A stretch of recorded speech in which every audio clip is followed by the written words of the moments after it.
every single club that is discounting their membership, that is exactly what they're doing. The word discount obviously means that they have a rack rate, but they're not confident enough to charge it. Immediately, you're giving the wrong impression to someone that comes in, and potentially you're also actually attracting the wrong customer. If you want someone that comes in and they're purely thinking about cost, as opposed to integrating into the club, what's their experience, what quality do they want, you're arguably going to be attracting the wrong people to your club, and then you'll have a divide in the membership.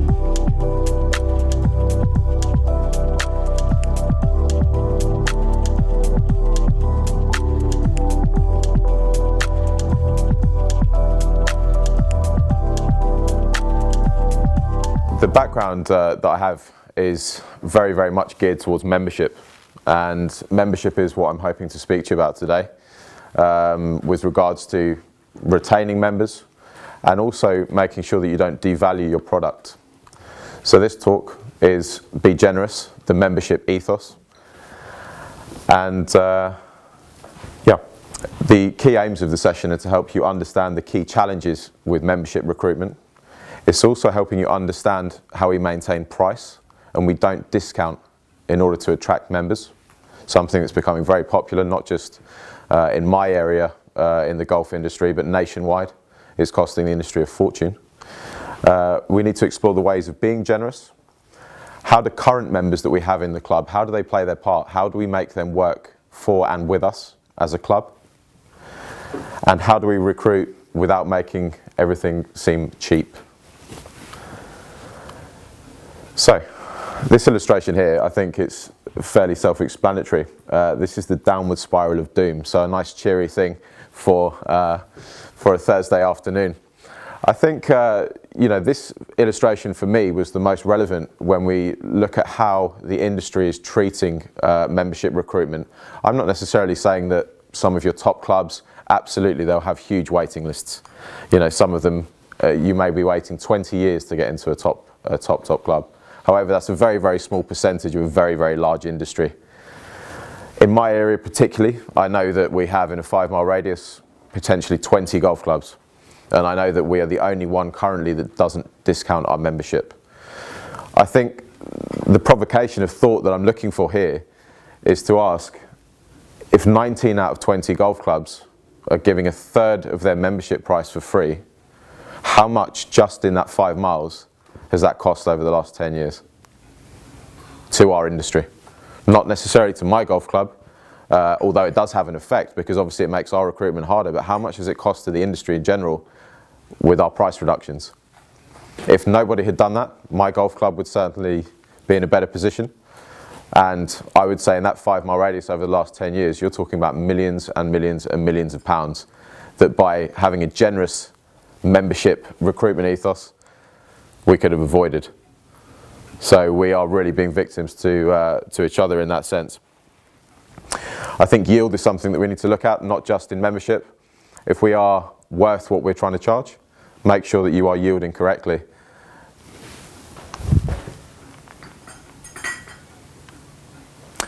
So a big question is, how can you become generous without becoming cheap? I think that those two things are completely opposite really. Generous does not have to devalue your product. It doesn't have to be cheap. I think you need to be creative with regards to how you get people into your business. Now please excuse the amount of words, those are just T's and C's, but I think you can see the key one there is trial membership. This is something that I came up with a couple of years ago, and there's nothing more generous than inviting someone into your club. This is something as an industry throughout all clubs. I think we do have a reputation. There is a slight level of intimidation about going to a golf club.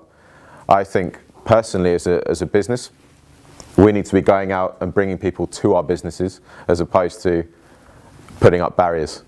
So trial membership fits in with a generous ethos. And not only that, if you've invited someone into your business for a period of time, whether it be complimentary, whether it be at a reduced rate, whatever the way is suitable for your club ethos, how are they going to turn around at the end of that and ask you for a discount when you've been so welcoming? You can't do more than welcome people into your business.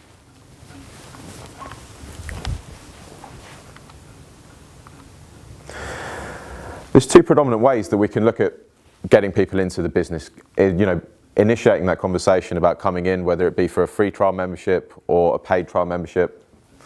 You've got your in-reach and your outreach. Your in-reach is obviously how you network with your members. So my biggest success in a private membership club, we ran all of our membership recruitment at 85%. 85% of our members were coming from other members. And the beauty of that, and how you can certainly sell that to your current membership, is a club obviously is a group of like-minded people. How can you get more like-minded people into the club to strengthen its values? If we have to go outside, it's a more difficult thing to do. So members, as much as they don't want to admit it, a lot of them are happy with low membership numbers. It means that they get more of the golf course. The other part means, they get to have more say. The more members you have, obviously, they become slightly diluted in their views. However, certainly at my club, which is proprietary, and just for any business, if you're not making the income you need from membership, and I've said to my members many times, if we do not increase the membership number, I will have to occupy the place with external business. So it's of a benefit to the member, and you do need to engage with the members and really make them part of the solution. Those are the most pre-qualified clients you will ever find, by asking your members to bring their friends and family along. Outreach is something which we work very, very hard on at my club. We do need to promote to the wider world. There are people that don't yet play golf. There are also people that play golf regularly, but they don't necessarily feel that it's time to take up a membership. So loyalty schemes are something that I really wanted to convey as a success that we've achieved recently. So we have our Farleigh Friends, which is a loyalty scheme that we do, and our communications go out to them with charged trial memberships. We don't want to upset the members and say we're inviting anyone in for free. That's something we exclusively hold back for members and their friends, so the member feels they're getting benefit from it. But you can charge to let people try your club, and of course if you manage the process correctly, you should be able to convert them into members through trial memberships.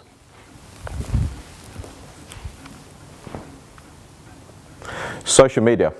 So I'm certainly not a social media expert. I'm not ashamed to say that I don't personally have a Facebook. It's not my kind of cup of tea. However, with these trial memberships, we've sent them out to our database, but we've also put them on the social media platforms such as Facebook, Twitter, Instagram, the feeds that we use. And it's actually amazing how much you can cast your web for these promotions outside generously. £75 for a month membership. That is less than what a member would be paying.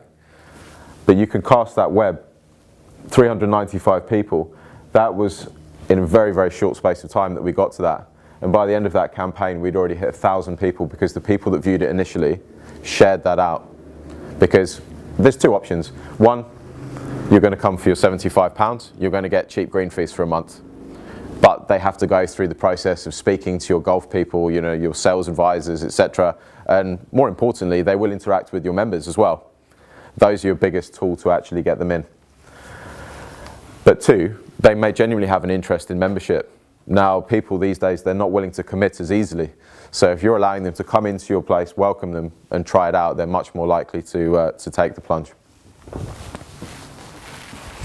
One thing I would say, if you are going to do trial memberships, just as a small business point, you do need to take account of what it might do for your green fees. If you are running a trial membership campaign, it does need to be reflected in your green fee targets that month.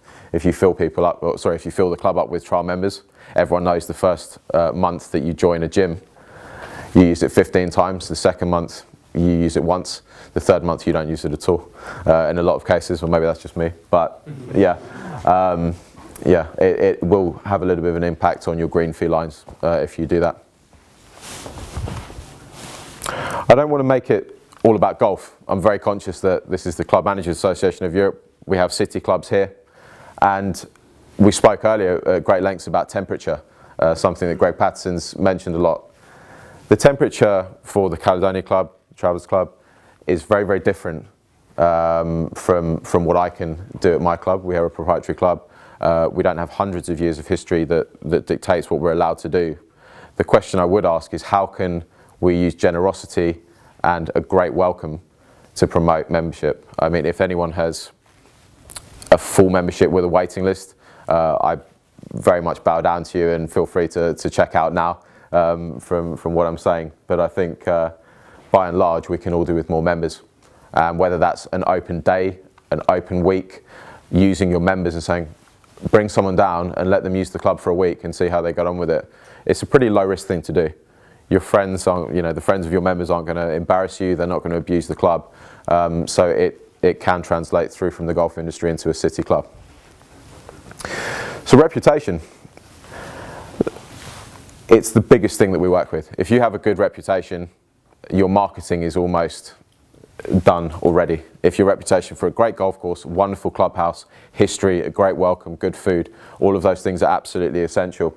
And what I would say is there's a way to enhance your reputation and a way to really give it a hit straight away. It takes a long time to build up, but it doesn't take very long to switch it in the other direction. If you're giving out cheap, discount, all of those words that you just don't really want to be associated with, your dial will very quickly go from excellent to bad. Being generous is something that will only enhance your reputation, so it's a way of doing things that can yield the same results. Value equals experience minus cost. We've always discussed that. There's very, very few people that if they feel something is worth it, they won't pay it because of the amount. So cheap doesn't necessarily mean good value. I think one key thing about that last slide as well, people will ask you, why are you so cheap? Or why are you doing a discount? It's a very, very legitimate question. I think we all need to ask, if we are discounting, what does it say? It just says that you have no confidence in what it is that you're trying to deliver, and that is definitely a message. People are very, very savvy shoppers now. If they look at something and go, well, that's really cheap, they will straight away follow that up with the question why. So if you're discounting, it is going to cause an issue. What does it do for your future finances? Well, aside from the initial hit you're going to take on your yield, so every member is worth less to you, that will actually become a rolling snowball. And of course, the more you do cheap, the more volume you will do, the more you have to deliver for less money. That's not the way that anybody wants to run a business. I would much rather have events in less scale, but making more profit, than running loads of events that are cost neutral and actually they have no effect on the business. You're overworking the staff, you're overstretching your resources, you're overstretching the golf course if you have one, you're overstretching your building. Everything from that side, it doesn't make good business sense. So quality, not quantity necessarily. Driving volume and reducing your yield is not something that I would think would be a good idea for anybody's business.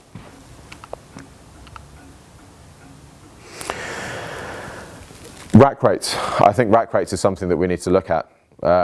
Every single club that is discounting their membership, that is exactly what they're doing. The word discount obviously means that they have a rack rate, but they're not confident enough to charge it. Immediately, you're giving the wrong impression to someone that comes in, and potentially you're also actually attracting the wrong customer. If you want someone that comes in and they're purely thinking about cost, as opposed to integrating into the club, what's the experience, what quality do they want, you're arguably going to be attracting the wrong people to your club, and then you'll have a divide in the membership. So that's very, very important. And if you aren't confident enough to charge your price, what is the problem? Is the price the problem, or are there bigger problems in the club that you need to address before you start discounting? My inclination would be, if you think that you need to give a third of your year away for free to attract people in, you're not particularly confident in exactly what it is that you're doing, and you really need to look at your club under a microscope and find out what it is. I like to think that we're very, very good value at our price. We're not cheaper than anyone else, other than a few clubs. But I like to think that we're good value, even though we command a decent membership fee. I'm going to leave you. It's a very, very simple image. It's just a question mark. I think it just provokes a little bit of thought, and I'd like to just pose the question: how do you want your club to be viewed? I think that's something that is the fundamental to everything that we do with regards to how we run our operation. But do we ask ourselves that question enough? You know, I would ask you to think, how do you want your club to be viewed? Would you prefer to see it as generous, welcoming, and good value? Or do you want it to be seen as cheap and cheerful? That depends on who you're trying to attract. But we are talking about club life. This is a lifestyle choice. How much value do people put on their time? You know, it's a very, very difficult question to ask sometimes. And I do wonder, I always constantly analyse, is what we charge reflective of what we give? And if my answer is yes, there is no reason to discount. I'll leave you with that.